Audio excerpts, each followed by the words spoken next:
Y claro, como siempre, tenemos una agenda el día de hoy en el cual ustedes pueden ver los temas que se tocará a continuación y también pueden ir de frente a los temas que sean de su agrado. ¿Qué más? A ver, anteriormente ya se había introducido el diseño por flexión para vigas. ¿Sí? Ahora lo que se va a hacer en este momento es recapitular un poco de lo que se ya había comentado.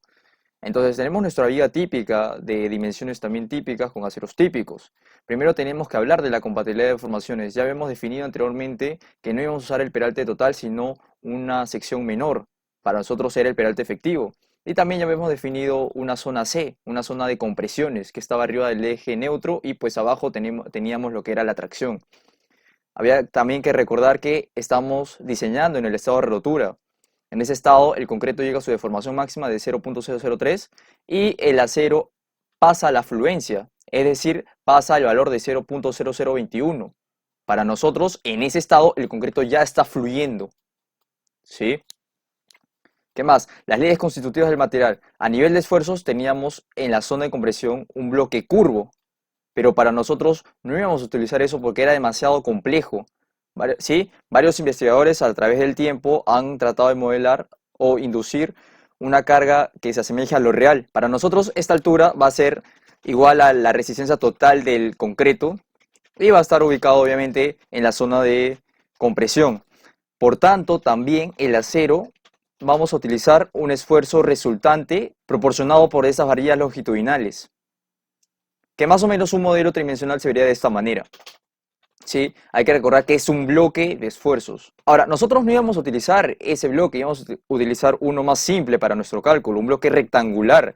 No íbamos a utilizar también el total de la resistencia del concreto, sino íbamos a utilizar el 85%. Y por supuesto, no, ese bloque de esfuerzos para nosotros no estaba en toda la zona de compresión, sino se encontraba a una distancia menor, a una distancia A. Este A es un porcentaje del C. Ese porcentaje estaba determinado por un beta que estaba en función al F'C. Sí, hay que recordar eso. Entonces, esa función puntual que nosotros necesitamos obtener la podemos calcular de la siguiente manera, como el 85% del F'C multiplicado por el A por la otra dimensión transversal, o sea que en nuestro caso sería el B. Y a nivel de fuerzas, para el acero se podría calcular lo siguiente, como el total de área de las varillas utilizadas multiplicadas por el esfuerzo de fluencia. Y esto iba a tener una relación como esta. Y se iba a generar un par de fuerzas, lo que me va a generar un momento reactivo, un momento resultante que para nosotros era el momento nominal. Y más o menos un modelo tridimensional sería este. La siguiente etapa que analizar era el equilibrio. Por equilibrio teníamos que la compresión era igual a la tracción y teníamos la expresión que ustedes ven aquí. ¿Sí? Sumatoria de fuerzas igual a cero y por supuesto la sumatoria de momentos igual a cero, que por supuesto tendríamos el momento nominal que sería fuerza por distancia. La tracción multiplicada por la distancia o por el brazo de palanca. Al igual como es un par de fuerzas, se podría usar la tracción o la compresión del concreto. Desarrollando esa ecuación tendremos lo siguiente. Y obviamente eso íbamos a compararlo, íbamos a determinarlo por la siguiente relación, que era lo que nuestra norma nos mandaba, ¿sí? Que la resistencia nominal, o sea, la resistencia que me otorga mi elemento, multiplicada por un factor de minoración, que en este caso para flexión es 0,90, tiende que ser mayor o igual a la resistencia última. O sea, esa resistencia me la da las cargas externas, me la da mediante el análisis estructural. Ahora, en el video anterior habíamos comentado que habían tipos de falla: falla frágil, falla dúctil y falla balanceada. Hay que recordar que la falla balanceada es cuando el acero llega a un nivel de fluencia justamente cuando el concreto alcanza su deformación última. Los dos llegan a la par. Habíamos colocado una ecuación para hallar la cuantía balanceada, pero no habíamos mostrado de cómo obteníamos esa ecuación. En ese sentido, pues vamos a elaborar lo siguiente. Vamos a analizar la condición balanceada a un nivel también de esfuerzos. Como estamos en una condición balanceada, lo que vamos a tener a continuación es, ya no vamos a tener una zona de compresión cualquiera, sino vamos a tener una zona de compresión balanceada. Ahora, recordando nuestra álgebra básica, tenemos la siguiente relación. Hay que recordar también que en el diagrama de esfuerzo de formación nosotros no estamos usando el diagrama real, sino estamos usando un diagrama que a nosotros nos convenía bastante, el modelo elastoplástico o también el modelo bilineal, que se cumplía esta condición en la primera línea, que es el esfuerzo de fluencia es igual al módulo de elasticidad del acero multiplicado por su deformación de fluencia. Es bastante importante recordar esta ecuación. Entonces, con la anterior ecuación reemplazamos los valores y al final tendríamos la compresión balanceada en función al peralte efectivo multiplicado por ese factor que ustedes ven allí. Entonces, por equilibrio tenemos lo siguiente, ¿sí? La compresión igual a la tracción. Ahora, SA ya no va a ser una cualquiera, va a ser una balanceado al igual que ese acero. Se va a convertir en el acero balanceado. Ahora, a SA lo voy a reemplazar por todo ese paréntesis. Multiplicando a todo esto por el siguiente artificio, voy a obtener convenientemente lo que yo quiero. De esta manera, en el segundo miembro, es decir, el de la derecha, lo que obtengo es algo ya conocido. ¿Qué cosa es? Es la cuantía balanceada porque estamos en el estado balanceado. Resolviendo todo eso, nos queda una ecuación como esta. Es una ecuación más simple y que queda en función de la resistencia al concreto y pues del beta 1. Esta ecuación nos va a servir bastante para verificar si nuestra cuantía de acero está siendo diseñada de manera correcta. Entonces podemos hablar también de unos criterios de predimensionamiento que tenemos aquí.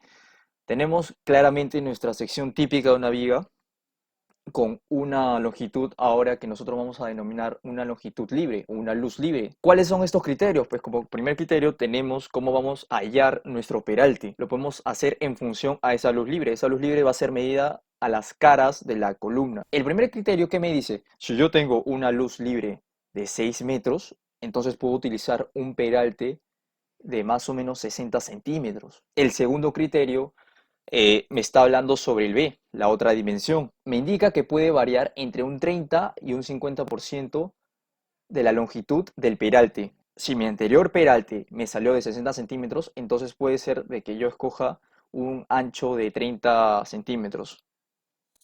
El tercer criterio también se refiere al B, que también puede ser calculado a partir del ancho tributario. ¿Qué cosa es eso? Es una sección que carga la viga de manera efectiva. Veremos un ejemplo más adelante para aclarar ese concepto. Entonces tenemos como un ejercicio 1, que la verdad es bastante aplicativo para aterrizar esos conceptos que pues pueden estar volando a través del aire. ¿Qué dice lo siguiente? Hallar el momento nominal de la viga mostrada, la cual está construida con un concreto normal de resistencia a la compresión de 210 kilogramos por centímetro cuadrado y usa aceros longitudinales de 5 octavos de grado 60. Los estribos son de 3 octavos y el recubrimiento para la viga es de 4 centímetros, según la E060. Entonces el ejercicio nos muestra también la sección de esa viga. También ahora vemos aceros longitudinales. Bien, ahora, ¿qué hay que obtener de esto? Los datos son bastante importantes. ¿Qué datos obtenemos a partir de este problema? La base mide 30 centímetros, el peralte es de 60, tenemos un F'C de 210, un FY de 4200. ¿Por qué 4200? Porque nos dice que los aceros son de grado 60. Hay que recordar que son 60 KSI. La conversión al sistema MKS de 4200. También nos dice que tenemos estribos de 3 octavos y recubrimiento de 4 centímetros. Esos aceros son 4 y lo vamos a calcular de esta manera. Como son 4 de 5 octavos, entonces yo tendría un área total de 7.96 centímetros cuadrados. Bien, otra cosa más. ¿Cómo nosotros obtenemos nuestro D, nuestro peralte efectivo? Podemos calcularlo de esta manera. Aquí tenemos el total del peralte y pues acá tenemos nuestro D. Tenemos que restarle esas dimensiones que vamos a hablar a continuación. ¿Qué es lo que tenemos que restarle? Primero el recubrimiento, que para nosotros es 4 centímetros. Después, los estribos, el diámetro del estribo, para nosotros es 3 octavos. También se puede utilizar de media en algunos casos. Y le quitamos la mitad de la varilla. ¿Por qué la mitad? Porque el D se mide a partir de la fibra superior hasta el centroide de las varillas colocadas a tracción. Por eso es que le quitamos la mitad de la varilla. A todo esto le vamos a llamar como si fuese un R. Entonces, ¿cómo calculamos nuestro D? El D saldría a partir del total del peralte, le quitamos todas esas consideraciones que tenemos allí. Y por eso tendríamos una expresión como esta, pues, ¿no? Tenemos los 4 centímetros del recubrimiento, tenemos los 6 octavos de los estribos y tenemos la mitad de la varilla longitudinal, que al final teníamos un R de 5,75 centímetros. Y pues a eso le restamos al peralte y tendríamos nuestro peralte efectivo. Entonces, ¿la solución cómo sería? Pues tendremos que hacerlo como ya hemos visto anteriormente. Tenemos que hablar sobre el nivel de deformaciones y el nivel de esfuerzos, en el estado de rotura, obviamente. Entonces tendremos lo siguiente, ¿sí? Todo esto ya lo conocemos. Al final lo que nos importa, ¿qué cosa es? El equilibrio. Tendríamos la siguiente ecuación, que la compresión es igual a la tracción y por lo tanto se cumpliría esto de aquí. ¿Qué tenemos a partir de aquí? Tenemos estos datos de aquí, que el F más es 210, que la base es 30, que los aceros totales son 7,96 centímetros cuadrados y el FY es de 4.200. Resolviendo todo eso, tendríamos un A de 6,24 centímetros. ¿Qué más? Los momentos, ¿no? Momento nominal, fuerza por distancia, la tracción.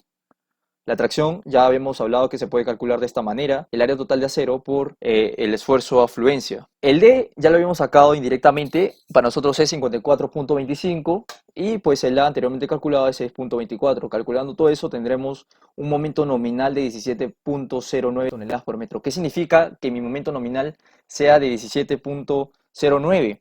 Que ese es el momento que me resiste esa sección de esa viga, con esos aceros, con esas dimensiones colocadas y pues con ese estribo también colocado.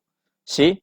Bastante aplicativo, bastante simple para recién introducirnos a los ejercicios. Siempre hay que saber qué es lo que estamos calculando en estos casos. ¿Para qué? Para tenerlos en cuenta en nuestro diseño. Nosotros no somos matemáticos, somos ingenieros y por eso debemos saber qué es lo que estamos calculando. Eso se traduce de manera física para nosotros. ¿Cómo podemos entender esto de alguna u otra manera? O quizás de una manera más simple.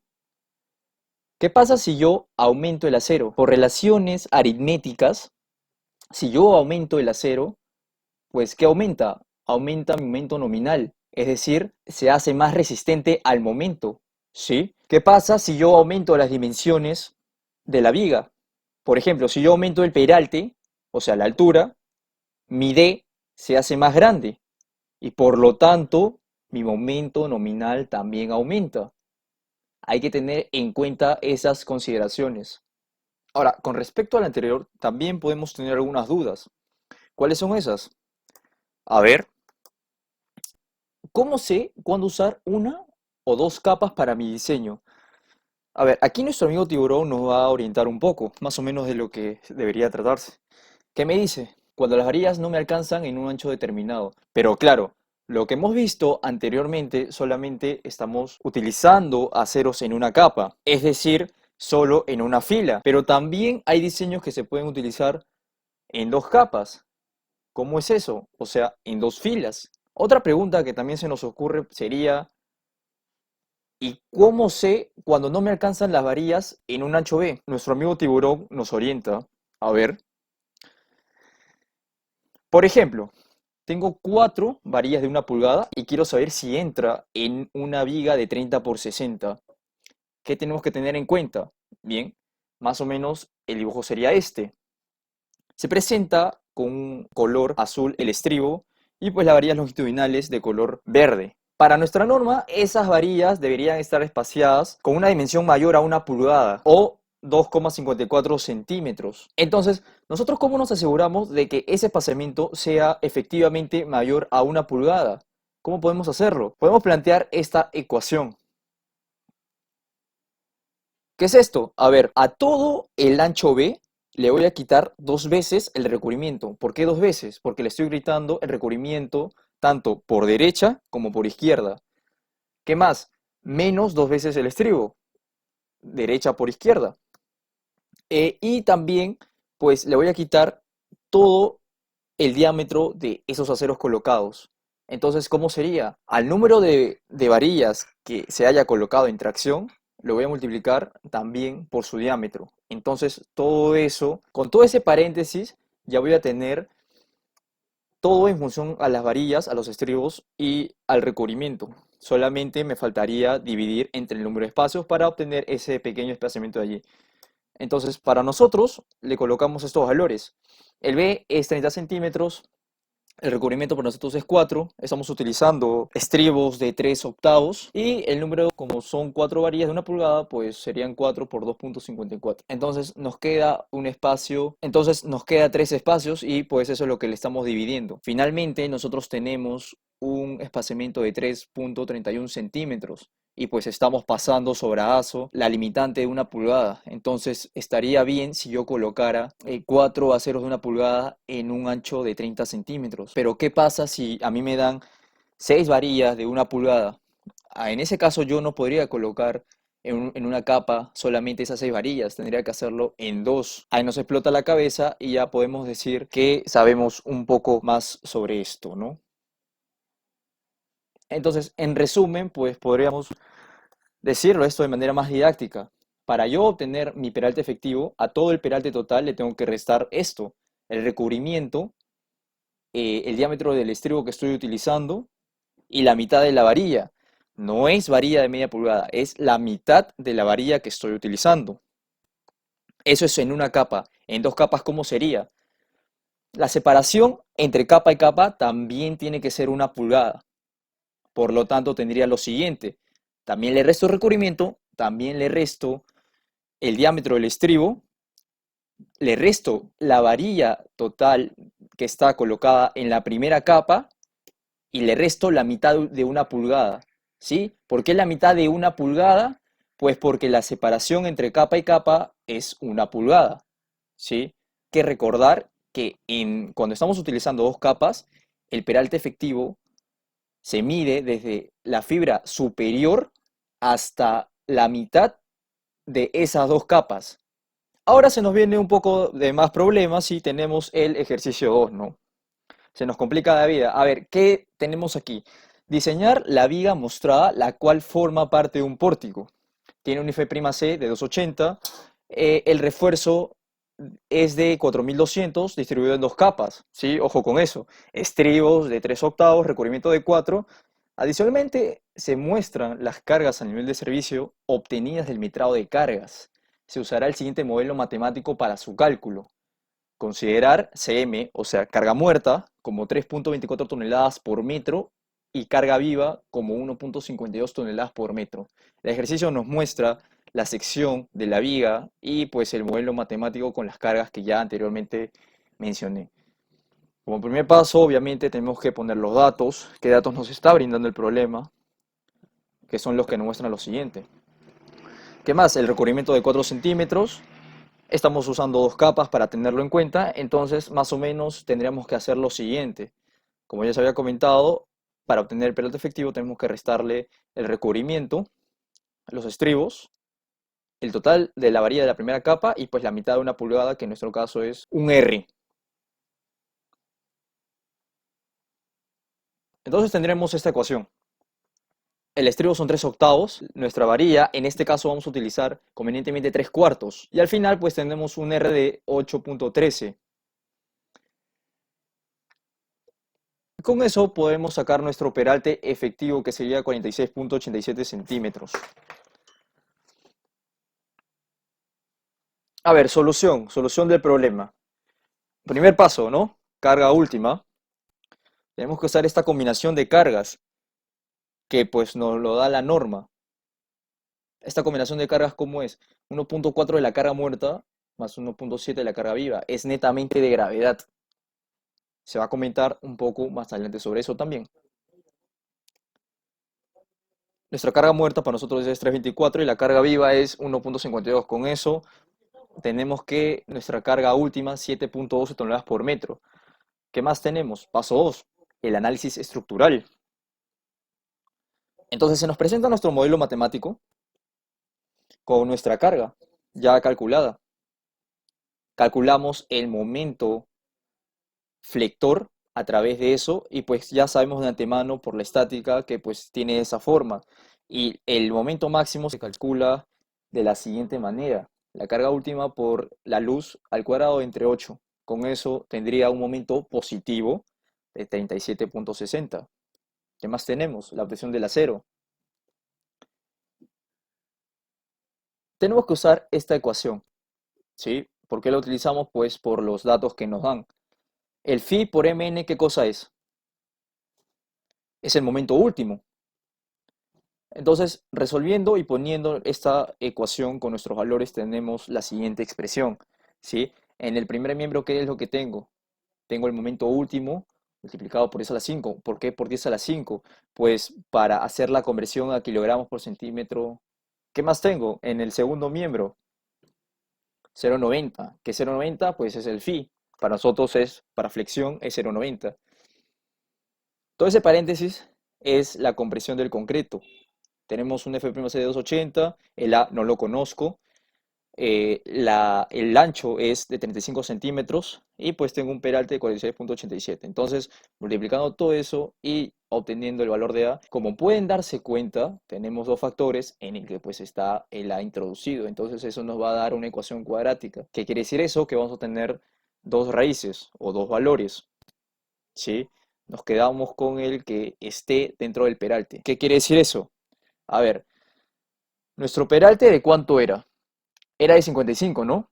Ya, por ejemplo, si al resolver esa ecuación nos da que la es, por ejemplo, no sé, 14 y el otro valor sería 70, ¿con cuál me podría quedar? Con el primero, ¿no? ¿Por qué? Porque el segundo sobrepasa todo el peralte, pues sí, es algo ilógico, ¿no? Entonces, con el primero nos quedamos. Resolviendo esa ecuación, ¿qué es lo que tenemos? Tenemos que nuestro A es 12,32, ese es el que vamos a escoger. ¿Qué más? La otra condición para del equilibrio, compresión igual a tracción, con esa ecuación, ¿qué es lo que yo tengo? Tengo lo siguiente, entonces colocándole nuestros valores, tenemos que el F más es 280, el A ya calculado es 12,32, el B es 35, el acero no lo conozco y pues el FY es 4200. Entonces resolviendo todo eso nos sale que nuestro acero es de 24,44 centímetros cuadrados. ¿Qué más? Verificación del acero, ¿no? Tenemos que verificar si nuestro acero está en los límites correctos. El acero mínimo primero, por norma, pues es de esta manera, ¿sí? Nuestros valores ya lo sabemos, ya lo habíamos comentado, están allí. Y pues resolviendo eso, nuestro acero mínimo es de 4,57 centímetros cuadrados, ¿sí? Ese es el acero mínimo, ese es lo mínimo acero que tenemos que colocar.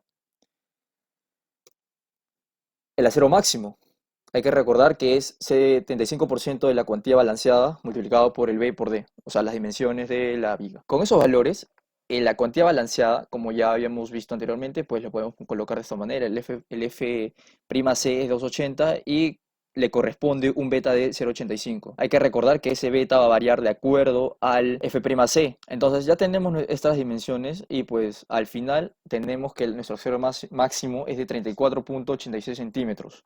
¿Sí? ¿Qué quiere decir esto? Que pues nuestro acero calculado está entre esos valores. Si es que está entre esos valores, pues está bien, estamos bastante bien.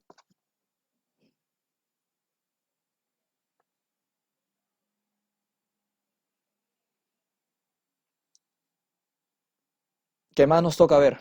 Posibles aceros longitudinales. Entonces, con el acero ya que tenemos calculado y ya lo habíamos verificado, podemos plantear estos aceros. Yo he colocado, por ejemplo, 4 de 1 pulgada y 2 de 3/4.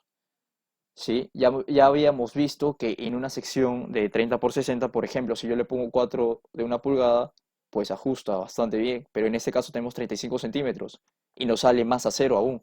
Es por eso que lo estamos haciendo en dos capas. Con esos aceros que les estoy colocando, pues tenemos un acero real que nos da como 26,08 centímetros cuadrados, que es mayor al calculado, entonces también estamos cumpliendo con eso y estamos bastante bien. Finalmente, nuestro diseño se vería de esta manera. La primera capa compuesta por el color verde, que sería los 4 de 1 pulgada, la segunda capa 2 de 3/4 y pues el acero de arriba, el naranja, ¿qué cosa es? ¿Qué cosa es ese acero? Arriba se coloca el acero mínimo, ¿sí? Lo- los aceros que trabajan a tracción están en la parte de abajo, o sea, los de color verde y los de color azul, ¿sí? Teóricamente no es necesario poner el acero arriba, ¿sí? Porque esos no están trabajando a tracción. Hay que recordar que los aceros que estamos colocando abajo me van a soportar toda la tracción que no soporta el concreto. Solamente por proceso constructivo, para un tema de amarre de los estribos, se coloca el acero de arriba. ¿Qué acero coloco? Pues coloco el acero mínimo, ¿sí? Pero teóricamente no es necesario colocarlo, solamente teórico, pero nosotros estamos construyendo y obviamente pues lo vamos a colocar, ¿sí? ¿Qué más hay que recordar? Que por ejemplo, si yo estoy utilizando solamente de una capa, está bien, y no me entran las varillas, yo tengo que rediseñar esto, ¿no? Pero al rediseñarlo, cuando yo lo rediseñe para dos capas, pues el acero va a aumentar un poco. Hay que tener en cuenta que de repente no nos pueden dar los aceros. Bien, a ver, ahora, algunos datos de la norma. Sí, esto es lo que habíamos conversado un poco antes sobre los requisitos para la resistencia, estas combinaciones de carga. A lo largo de estos videos, pues solamente vamos a utilizar tres.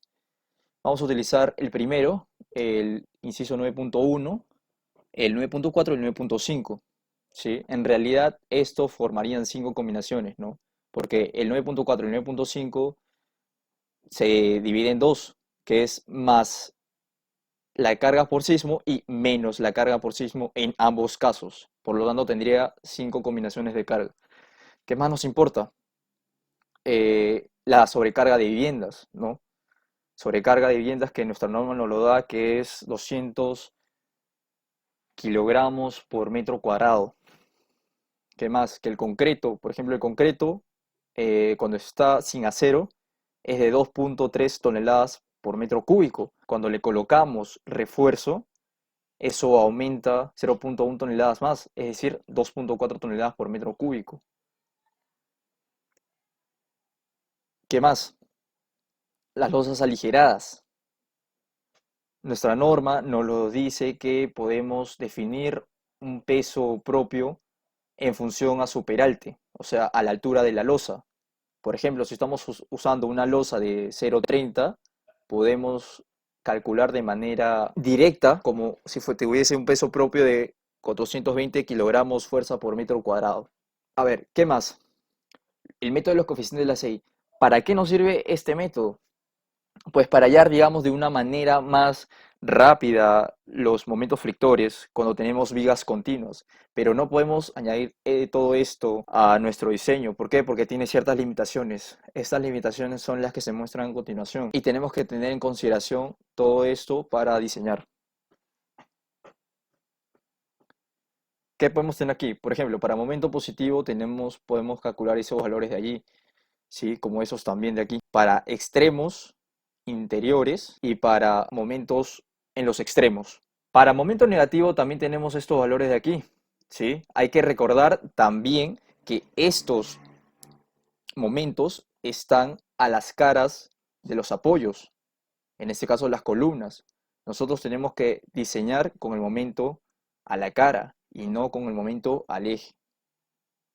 Entonces, solamente para recordar, por ejemplo, cuando tenemos la compresión arriba y la tracción abajo, estaremos aplicando un momento positivo a nuestra viga, ¿sí? ¿Por qué? Porque el momento positivo, como ya lo están viendo allí, comprime la fibra superior y tracciona la inferior. Es por eso que a tracción, cuando tenemos momento positivo, colocamos el acero abajo. En el otro caso, ¿qué es lo que tenemos? Cuando tenemos la tracción arriba y la compresión abajo, pues estaríamos hablando de un momento negativo, ¿sí? La tracción está arriba. Por ejemplo, de la estática básica, ¿cómo se dibujaban los momentos? Se dibujaban con la tracción en la cola de la flecha del momento. Entonces, tenemos que tener eso en cuenta también para poder completar algunos ejercicios.